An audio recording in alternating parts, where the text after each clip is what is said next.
నమస్కారం వార్తలకు స్వాగతం. ముందుగా ముఖ్యాంశాలు. మంత్రి పొన్నం ప్రభాకర్ ప్రెస్ మీట్, పలు అంశాలపై వివరణ.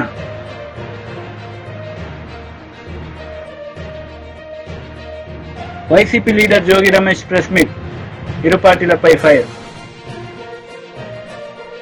కాంగ్రెస్ నేతలు మీడియా సమావేశం నిర్వహించారు. ఈ సందర్భంగా పలు అంశాలపై వారు మాట్లాడారు. నిర్మలా సీతారాం కూడా పంపించిన నరేంద్ర మోడీ పేదవాళ్ళ గురించి చాలా చేసినా అని చెప్తుండే. ఇక్కడిదే అర్థమైపోతుంది. ఆయన డిమానిటేషన్ చేశాడు, 2 కోట్ల ఉద్యోగాలు వేయలే. దాని తర్వాత డిమానిటేషన్ చేసి బ్లాక్ మనీ అని 2000 నోట్లు ప్రింట్ చేసిండు. దాని ద్వారా ఎక్కువ బ్లాక్ మనీ ఆగిపోయింది. మళ్ళీ దాన్ని కూడా తీసేసిండు. ఆఖరికి మా పరిస్థితి ఎట్లొచ్చిందంటే కూరగాయల దగ్గరికి పోయి కొత్తిమీర పుదీనా కొనాలి అని 10 రూపాయలు అడిగితే లేవు. అసలు బ్యాంకులోనే లేవు 10 రూపాయల నోట్లు. పేదవానికి ఉపయోగపడే నోట్లు కూడా తయారు చేయలే. కేవలం అగ్రకులాలకు, ఆధిపత్యంకు, కార్పొరేట్ సెక్టర్లకు ఉపయోగించే నోట్లు ప్రింట్ చేశాడు. కానీ పేదవాని అదుపులో ఉన్నటువంటి 10 రూపాయల నోటు ఎక్కడ కనిపిస్తలేదు. ఇవాళ పొద్దున్న శనివారం ఆంజనేయ గుడికి పోతా. ఆ గుడికి వెళ్ళి బయటకు వచ్చినాక ఎవరికి ఇచ్చేందుకు డబ్బులే లేవు. ఉంటే 50 రూపాయలు, లేకుంటే 100 రూపాయలు. 50 రూపాయలు ఇస్తే రేపు హనుమంతన్న 50 ఇచ్చి 2 రూపాయలు ఇస్తే హనుమంతన్న గాలి తగ్గిందని అనుకుంటున్నాను. అది కూడా ఇవ్వలేదు.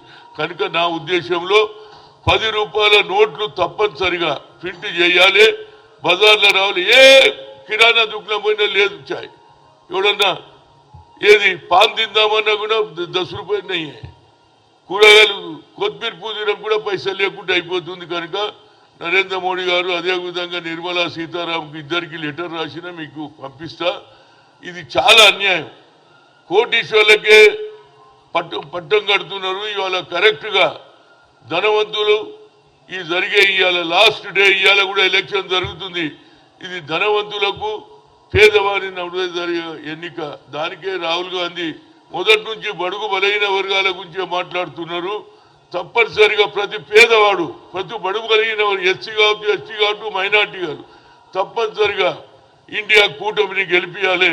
తప్ప ఆయన వస్తే పేదవాళ్ళ భవిష్యత్తు బాగుపడుతుంది. ఎందుకంటే ఇందిరాగాంధీ భూ సంస్కరణ అమలు చేసింది, దున్నేవాడికే భూమి ఇచ్చింది, 20 అంశాల కార్యక్రమం చేసింది. అదేవిధంగా ఆయన మనమడైనటువంటి రాహుల్ గాంధీ గారు కూడా బడుగు బలైన వర్గాలను పైకి తెస్తారు. జిత్తునా ఇచ్చేదారి ఇత్తి భాగీదారి అన్నాడు.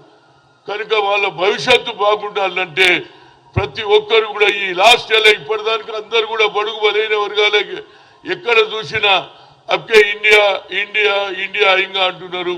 తప్పనిసరిగా ఇండియా కూటమి గెలిస్తే రాహుల్ గాంధీ దేశానికి ప్రధానమంత్రి అయితే బడుగు బలైన వర్గాలకు లాభం అవుతుంది. ఈ కోటీశ్వర్లకే, అదాని అంబానీలకే లాభం చేశాడు. కాబట్టి ప్రజలు గుర్తించారు. కేవలం ఏది రామ జన్మభూమి దాని మీద అయోధ్య అని చెప్పి రాముని పేరు మీదనే ఓట్లు తీసుకుంటు. కానీ 10 ఏళ్లలో ఒక పేదవారికి కూడా న్యాయం చేయలేదు. పేదవాళ్ళ గురించి ఆలోచన చేసే రాహుల్ గాంధీ ప్రధానమంత్రి అయితే బడుగు బలైన వర్గాలకు న్యాయం జరుగుతుందని మీ ద్వారా చెప్తున్నాను. Thank you very much. ఆ పట్టుదల అది కొనసాగుతూ వస్తూ ఆఖరుకు 41 మంది శాసనసభ్యులు గెలిచిన తర్వాత సోనియా గాంధీకి లేక్ వ్యూ గెస్ట్ హౌస్ లో ఆమెకు వినతి పత్రం ఇచ్చామా, we want to live as a self respect. మేము ఈ ఆందోళన పెత్తనంలో ఉండలేము. మా సెల్ఫ్ రెస్పెక్ట్ బతకాలన్నది మా బతుకు, మేము బతుకుతామని అప్పటి నుంచి కొనసాగుతుంటే ఎప్పుడైతే చూసిండో 41 మంది సంతకాలు పెట్టగానే కేసీఆర్ కూడా ఆలోచన వచ్చింది. అరే ఇక ఇది కార్యక్రమం బాగుంది, కాంగ్రెస్ కూడా 41 మంది శాసనసభ్యులు సంతకాలు చేసి సోనియా గాంధీకి ఆయన ఉద్యమం పెట్టాడు.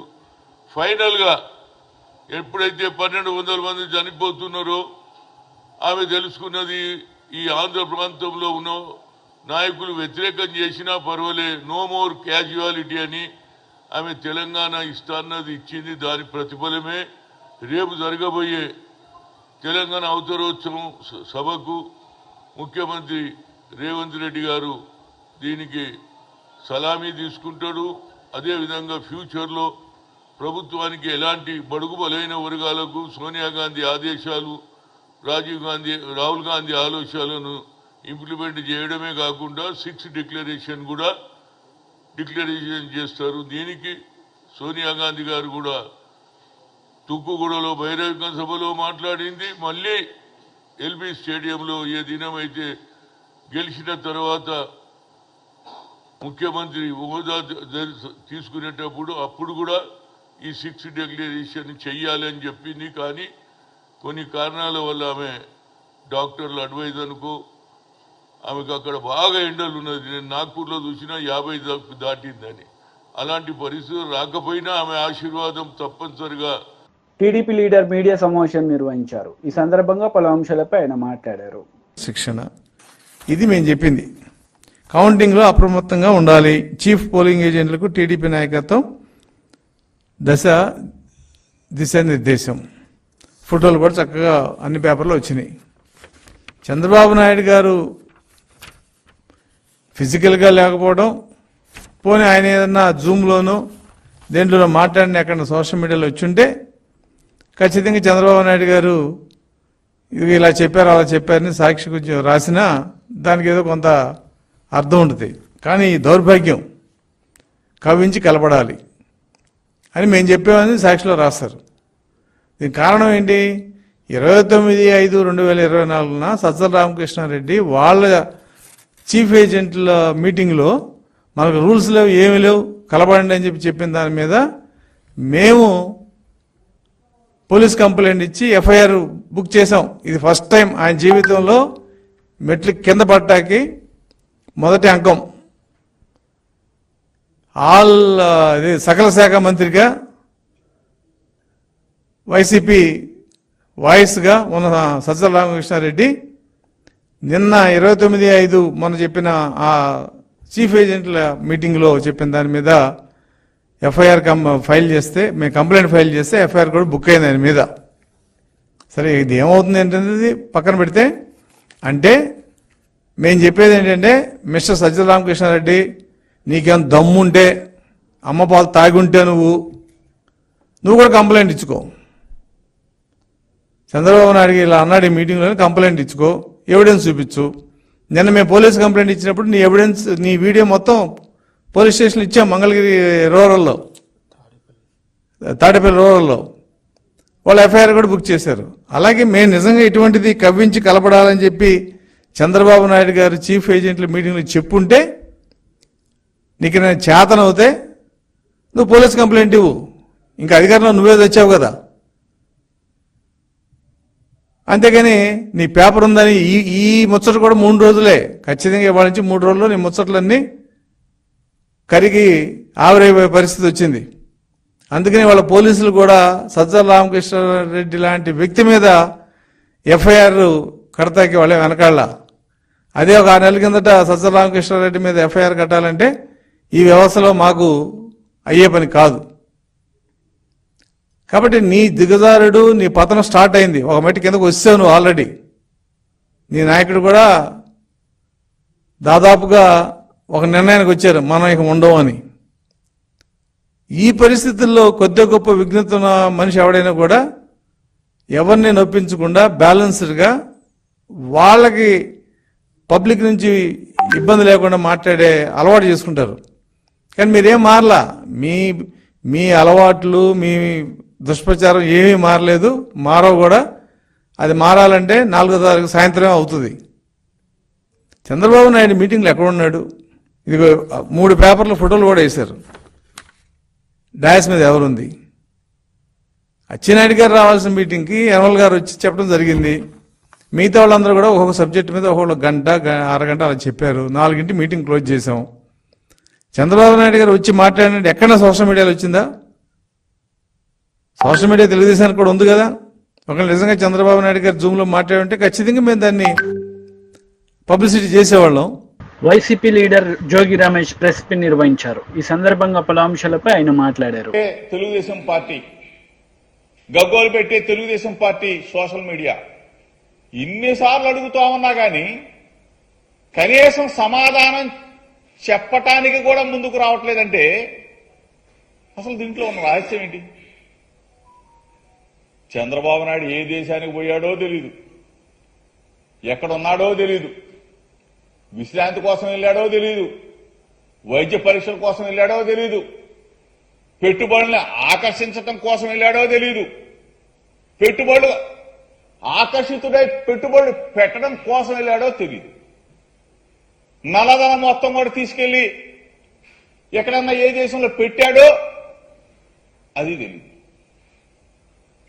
దోచుకున్న డబ్బంతా తీసుకెళ్లి ఏ దేశంలో ఉన్న దాచాడో అది తెలియదు. ఈ పరిస్థితుల్లో హైదరాబాద్ నుంచి బయలుదేరాడు. శంషాబాద్ లో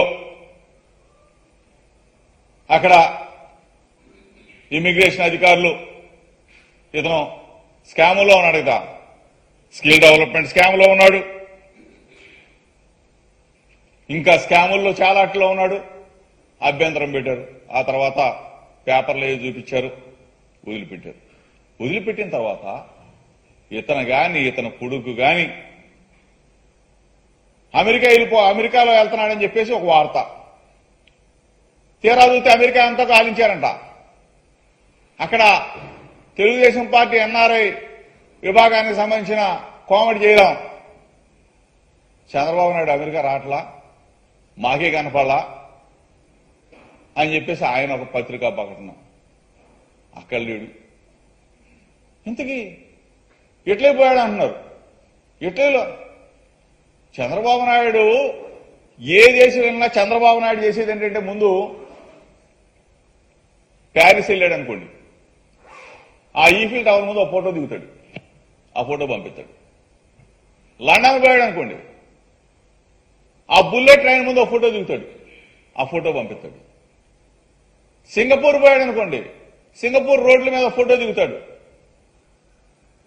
మలేషియా పోయాడు అనుకోండి, ఆ ట్విన్ టవర్స్ ముందు ఒక ఫోటో దిగుతాడు. చంద్రబాబు నాయుడికి ఇంత మీడియా అంటే ప్రచార పిచ్చి ఉన్న చంద్రబాబు నాయుడు ఈఫిల్ టవర్ తీసుకొచ్చి ఆంధ్రప్రదేశ్లో కడతానంటాడు, ట్విన్ టవర్స్ తీసుకొచ్చి ఆంధ్రప్రదేశ్లో కడతానంటాడు, అండమాన్ పోతే అండమాన్లో ఉన్న సముద్రం తీసుకొచ్చి ఆంధ్రప్రదేశ్లో నిర్మించేస్తానంటాడు. ఇంత పిచ్చున్న చంద్రబాబు నాయుడు ఏమైపోయావు అసలు 10 రోజులు? ఎందుకు ఇంత దాపరికం? ఎందుకు ఇంత దాచుకుంటా ఉన్నారు? దీని మీద చెప్పవలసిన బాధ్యత మీకు ఉంది కదా. మా వైఎస్ఆర్ పార్టీ తరఫున మేము ఎన్నిసార్లు మేము అడుగుతా ఉన్నామే, ఏ దేశం పోయావు, ఎక్కడ ఉన్నావు, ఏం చేశావు అంటే బాధ్యత గల ప్రతిపక్ష పార్టీకి, అంటే తెలుగుదేశం పార్టీ అధ్యక్షుడు బాధ్యత గల ప్రతిపక్ష నేత కాబట్టి ఇంటెలిజెన్స్ అధికారులు చెప్పరు. అతనికి ఉన్న పిఎస్ రాజగోపాల్ ఎవరో ఉన్నాడు, అతను మాత్రం చంద్రబాబు నాయుడు శంషాబాద్ ఎయిర్పోర్ట్లో దిగుతాడు, చంద్రబాబు నాయుడు శంషాబాద్ ఎయిర్పోర్ట్లో ఎక్కుతాడు. ఎక్కడికి ఎక్కుతాడు, ఎక్కడికి వెళ్తాడు, ఎక్కడి నుంచి వస్తున్నాడు? అదే మేము ఉన్నాం, మా లీడర్ ఉన్నాడు. దమ్ముగా ఢేరుగా మా జగన్ అన్న, మా జగన్మోహన్ రెడ్డి గారు, మా ముఖ్యమంత్రి గారు లండన్ వెళ్తా ఉన్నాడు. పలానా టైంకి పలానా గన్నవరం ఎయిర్పోర్ట్ నుంచి బయలుదేరుతా ఉన్నాడు, లండన్ లో దిగుతా ఉన్నాడు. పలానా టైంకి లండన్ లో బయలుదేరుతా ఉన్నాడు, పలానా టైంకి గన్నవరం ఎయిర్పోర్ట్ లో దిగుతా ఉన్నాడని చెప్పే సమాచారం పోలీసు అధికారులు, ఇంటెలిజెన్స్, మా పార్టీ మొత్తం చెప్తా ఉంటే అసలు మీకెందుకు రా భయం? మీకెందుకు ఇంత ప్రశ్నగా మిగిలిపోవాల్సినంత అవసరం ఏంటి? ఇప్పటికైనా అడుగుతా ఉన్నాం, చంద్రబాబు నాయుడు ఏ దేశం వెళ్ళాడు, ఎక్కడున్నాడు, వైద్య పరీక్షల కోసం వెళ్ళాడా, విహారయాత్రల కోసం వెళ్ళాడా, విశ్రాంతి కోసం వెళ్ళాడా, పెట్టుబడిని ఆకర్షించడానికి కోసం వెళ్ళాడా, లేదంటే పెట్టుబడులకు ఆకర్షితుడై ఉన్న పెట్టుబడి. టీడీపీ పోలిట్ బ్యూరో సభ్యులు వర్ల రామయ్య మీడియా సమావేశం నిర్వహించారు. ఈ సందర్భంగా సీఎం జగన్ రెడ్డిపై మండిపడ్డారు. నేను అన్న ప్రతి మాటకు అర్థం ఉంటుందండి. ఏసీబీలో నిజాయితీ కలిగిన అధికారికి ఆ కేసు ఎంట్రెస్ట్ చేయాలి కదండి. చేయకుండా కూర్చుంటే అక్కడ ఎస్సీ ఎస్టీ బీసీ భూములు కొట్టేస్తుంటే అధికారం ఉంది కదా అని అధికారాన్ని అడ్డు పెట్టుకొని ఈ రకంగా పేదవాడు బతుకుతాడని చెప్పి ప్రభుత్వం తలో 2 ఎకరాలు 3 ఎకరాలు ఇస్తే మీ అధికార దాహం కోసం మీ అక్రమ సంపాదన కోసం వాళ్ళ దగ్గర నుంచి కొట్టేస్తారండి. ఇంతకంటే హీనమైన నీచాతినిత్యమైన పని ఏమన్నా ఉందా జవహర్ రెడ్డి గారు? మీరు కొట్టేశారా లేదా ఎలా తెలుస్తుంది? మీరేదో ఆ రోజున బెదిరించారు వాడిని, పాపం ఆ మూర్తి యాదవ్ అనే కుర్రాడిని. నీ మీద ఆ పరువు నష్టం దావా వేస్తా, నీకు లీగల్ నోటీస్ పంపించండి, ఏమవుతుంది? లీగల్గా అతను ప్రొసీడ్ అవుతాడు. మీ మీద ఆరోపణలు వస్తే దానికి సమాధానం చెప్పకుండా మూర్తి యాదవ్ని బెదిరిస్తారేంటి? మీకున్న అధికారాన్ని పెట్టుకొని ఆ మూర్తి యాదవ్ని చంపేస్తారా? You are the chief secretary of the state, you can do anything in the state. నేను అనుకుంటున్నా ఈ రోజున మూర్తి యాదవ్ ప్రాణానికి హాని ఉన్నది. మీరు ఆ పదవిలో కూర్చొని ఉంటే మూర్తి యాదవ్ అనుక్షణం అతని ప్రాణాలకి హాని, అతని మీద పెద్ద వేటకత్తి వేలాడుతున్నట్టే లెక్క. అది పరిస్థితి. మీరెందుకు సమాధానాలు చెప్పరు చీఫ్ సెక్రటరీ గారు? నేను ఎలక్షన్ కమిషన్ అడుగుతూ ఉన్నా. Of course this case may not be connected to you. Election కమిషన్కి సంబంధం లేకపోవచ్చు. ఇతని అవినీతి చీఫ్ సెక్రటరీది, లేకపోతే ఇతను భూముల దందా, లేకపోతే ఈ భూ మాఫియా, ఇది మీకు ఎలక్షన్ కమిషన్కి సంబంధం లేకపోయి ఉండొచ్చు. I agree with that. కానీ ఇంత మకిలి పూసుకున్న చీఫ్ సెక్రటరీ, ఇన్ని ఆరోపణలు, అవినీతి ఆరోపణలు ఎదుర్కొంటున్న చీఫ్ సెక్రటరీ రేపు కౌంటింగ్ పర్యవేక్షించగలడా? పర్యవేక్షిస్తే న్యాయం జరుగుతుందా? నిష్పక్షపాతంగా జరుగుతుందా? ఆ వరలరామ ఏదో నా మీద మాట్లాడాడు, వాడి పార్టీకి అన్యాయం చేయండి అంటాడు ఆయన. ఆ మూర్తి యాదవ్ నా మీద ఆరోపణలు చేశారు, వాడి సంగతి చూడు, వాడి పార్టీ గెలవకూడదు అంటాడు, నా పార్టీ గెలవాలంటాడు. అంతే కదా? Then why don't this election commission ఈ పాయింట్ మీద మీరు ఎందుకు ఇన్వాల్వ్ అవ్వరు? You have to keep this CS immediately away from this election duties. Still your code of conduct is on force. Code of conduct ఉంది కదా. ఇంత మకిలి పూసుకున్న అధికారి ఎవరైతే పెద్దసారిగా చలామణి అవుతున్నారో ఆయన ఎలా ఉంటారు చీఫ్ సెక్రటరీగా? ఉంటే కౌంటింగ్లో న్యాయం జరుగుతుందా? స్ట్రైట్ క్వశ్చన్ వేస్తున్నాను నేను కేంద్ర ఎన్నికల ప్రధానాధికారికి, మీకు డైరెక్ట్ క్వశ్చన్ వేస్తున్నా. ఇంత అవినీతి ఆరోపణలు ఎదుర్కొంటున్న ఈ సిఎస్ రేపు 4వ తారీఖున జరగబోయే కౌంటింగ్లో ఇతను ఉంటే, ఈ పదవిలో కొనసాగితే న్యాయం జరుగుతుందా? నిష్పక్షపాతంగా కౌంటింగ్ జరుగుతుందా? ఏదన్నా డిస్ప్యూట్ వచ్చినప్పుడు ఇతను న్యాయం చెప్పగలడా? ఆ న్యాయం చెప్పినది సరైన న్యాయమా? ఎలక్షన్ కమిషన్ కూడా ఆలోచించాలని చెప్పి నేను తెలియజేస్తున్నా. రాజేంద్రనాథ్ రెడ్డి గారు, ఇది మీ నిర్లిప్తత, మీ ఉదాసీనత ఊరికనే పోదు. 4 రోజుల టైం ఉంది. Better you register suo motu case against chief secretary.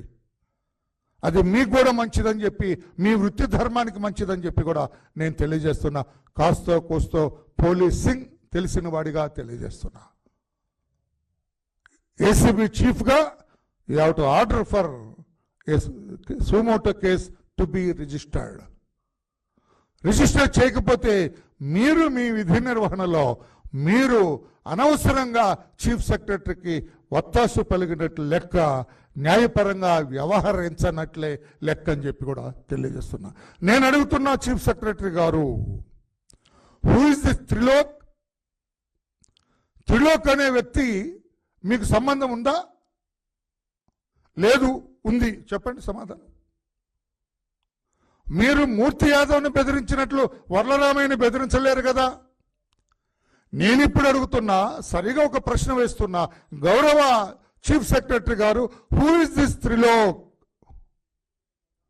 ఈ త్రిలోక్ అనే వ్యక్తి మీ తరఫున, మీ పంపున, మీ అబ్బాయి తరఫున అక్కడ తిరుగుతూ, విజయనగరం, విశాఖపట్నం జిల్లాల్లో తిరుగుతూ, ఆ చుట్టుప్రక్కల గ్రామాల్లో తిరుగుతూ, ఎస్ఐని భూములున్న పేద ఎస్సీ, ఎస్టీ, బీసీ వర్గాల్ని మభ్యపెడుతూ సెంటు 16,000 అంటండి. 16,000కి సెంటు ఎక్కడ ఇస్తారండి విశాఖపట్నం జిల్లాలో? ఇది కూడా చూపించా. ఈ డాక్యుమెంట్ నా దగ్గర ఉందండి. ఇది త్రిలోక్ గారు ఇప్పుడు ఎప్పుడైతే ఎవరి త్రిలోక్ అనే చీఫ్ సెక్రటరీ గారిని అడిగా, ఆ త్రిలోక్ గారు కార్తిక అప్పల పైడమ్మ దగ్గర నుంచి రిజిస్టర్ చేయించుకున్నాడు. త్రిలోక్ గారు, అయ్యా చూడాలా పాత్రికేయ సోదరులారా, చీఫ్ సెక్రటరీ గారిని ఇప్పుడు నేను ప్రశ్న వేశా, హూ ఈజ్ దిస్ త్రిలోక్ అని. ఆ త్రిలోక్ అనే వ్యక్తి నా దగ్గర ఒక డాక్యుమెంట్ దొరికింది, ఇంకా చాలా వస్తున్నాయి. ఈ డాక్యుమెంట్లో కార్తిక అప్పల పైడమ్మ ఆధార్ కార్డ్ నంబర్ ఉంది, కనిమెట్ట విలేజ్ నుంచి ఈయనకు ఒక డాక్యుమెంట్ రిజిస్టర్ చేసింది.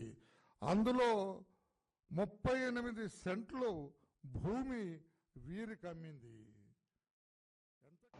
మంత్రి పొన్నం ప్రభాకర్ మీడియా సమావేశం నిర్వహించారు. ఈ సందర్భంగా పలు అంశాలపై ఆయన మాట్లాడారు.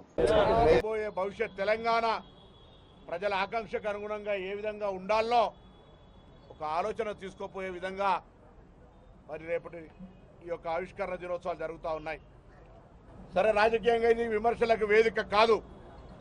అన్ని రాజకీయ పార్టీలు ఈ యొక్క వేడుకలు జరుపుకోవాలి, అందరూ కూడా భాగస్వాములు కావాలి. కానీ వాస్తవం ఎవరు కూడా మర్చిపోయేటువంటి అంశం కాదు. ఆనాడు తెలంగాణ పార్లమెంట్ సభ్యులంగా సోనియా గాంధీ గారు ఒకవేళ తెలంగాణ ఇచ్చే విషయంలో ఒక అడుగు వెనకకేస్తే తెలంగాణ రాష్ట్ర ఏర్పాటు కాకపోతుండే అనే మాట మాత్రం ప్రతి తెలంగాణ పౌరుడు, ఏ రాజకీయ పార్టీ అయినా, ఏ వ్యక్తి అయినా, ఏ సమాజానికి సంబంధించిన సోనియా గాంధీ గారి తెలంగాణ రాష్ట్ర ఏర్పాటు పాత్రను ఈ సందర్భంగా వారికి కృతజ్ఞతలు చెప్పేటువంటి బాధ్యత ప్రతి పౌరుందనే మాట సందర్భంగా మనం చేస్తూ ఉన్నాం. ఆనాడు పార్లమెంటు వేదికగా తెలంగాణ ప్రజల ఆకాంక్ష, తాత ముత్తాతల నాటి కోరిక ఇప్పుడు కాకపోతే మళ్ళెప్పుడు కాదని గలమెత్తి తెలంగాణ యొక్క వాదాన్ని అన్ని రాజకీయ పార్టీలు నిర్ణయం తీసుకునే విధంగా జరిగితే దురదృష్టం ప్రస్తుత ప్రధానమంత్రి తెలంగాణ సమాజాన్ని అవహేళనపరిచే విధంగా, తెలంగాణ అమరులందరినీ కూడా కించపరిచే విధంగా తల్లి చనిపోయింది, బిడ్డ తెచ్చుకున్నారు, దొంగతనం ఎత్తుకొచ్చుకున్నారు అనేటువంటి మాట ఏ తెలంగాణ కోసం ఉద్యమించారో వాళ్ళందరూ కూడా స్పందించాల్సిన అవసరం ఉందని కోరుతా ఉన్నా. మేము ఎప్పుడు కూడా రాజకీయ పార్టీగా ఎవరిని అవంటలేం. తెలంగాణ ఏర్పాట్లో సుష్మా స్వరాజ్ గారి పాత్రను ఎప్పుడు మర్చిపోం. కానీ ఈనాటి ప్రధాని స్వయంగా పార్లమెంటు వేదికగా తెలంగాణను అవమానపరిస్తే తెలంగాణ ఉద్యమకారులుగా బాధపడతా ఉన్నాం. తెలంగాణ ప్రజలందరూ కూడా ఈ అంశాన్ని సీరియస్గా తీసుకోవాల్సిన అవసరం ఉంది అనే మాట ఈ సందర్భంగా ఆవిర్భావ దినోత్సవాల సందర్భంగా జ్ఞాపకం చేస్తున్నాం. సరే, ఏది ఏమైనా రాబోయే కాలంలో తెలంగాణ మరింత అన్ని రకాలుగా ప్రజాస్వామికంగా, అసలు తెలంగాణ పోరాటము, నినాదము, ఉద్యమమే ఆత్మగౌరవానికి సంబంధించి, అంటే ఆత్మగౌరవం లేకుండా ఉండే పరిస్థితుల నుంచి అలా ఆత్మగౌరవంగా, సెల్ఫ్ రెస్పెక్ట్గా ఉండేటువంటి విధంగా మనందరం ఉండేటువంటి ప్రయత్నం చేస్తూ ఉన్నాం. ఏదైనా ఎక్కడైనా మంచి చెడు ఉంటే వినడానికి తెలంగాణ రాష్ట్ర ప్రభుత్వం సిద్ధంగా ఉంది. ముఖ్యమంత్రి గారు కావచ్చు, మంత్రులు కావచ్చు, శాసనసభ్యులు కావచ్చు, పార్టీ నాయకత్వం కూడా ప్రజలతో మమేకమై ప్రజల్లో భాగస్వామ్యం కావడానికి సిద్ధంగా ఉందనే మాట సందర్భంగా మనం చూస్తూ, ఈరోజు రాజకీయాలకు అతీతంగా మేము స్వయంగా మా పార్టీ, మా ప్రభుత్వ తరఫున మాజీ ముఖ్యమంత్రి గారు కూడా కాగితం ఇచ్చినాం. మాకెప్పుడు 10 ఏళ్ళ ఆహ్వానాలు రాలే. వార్తలు ముగించే ముందు ముఖ్యాంశాలు మరోసారి. మంత్రి పొన్నం ప్రభాకర్ ప్రెస్ మీట్, పలు అంశాలపై వివరణ.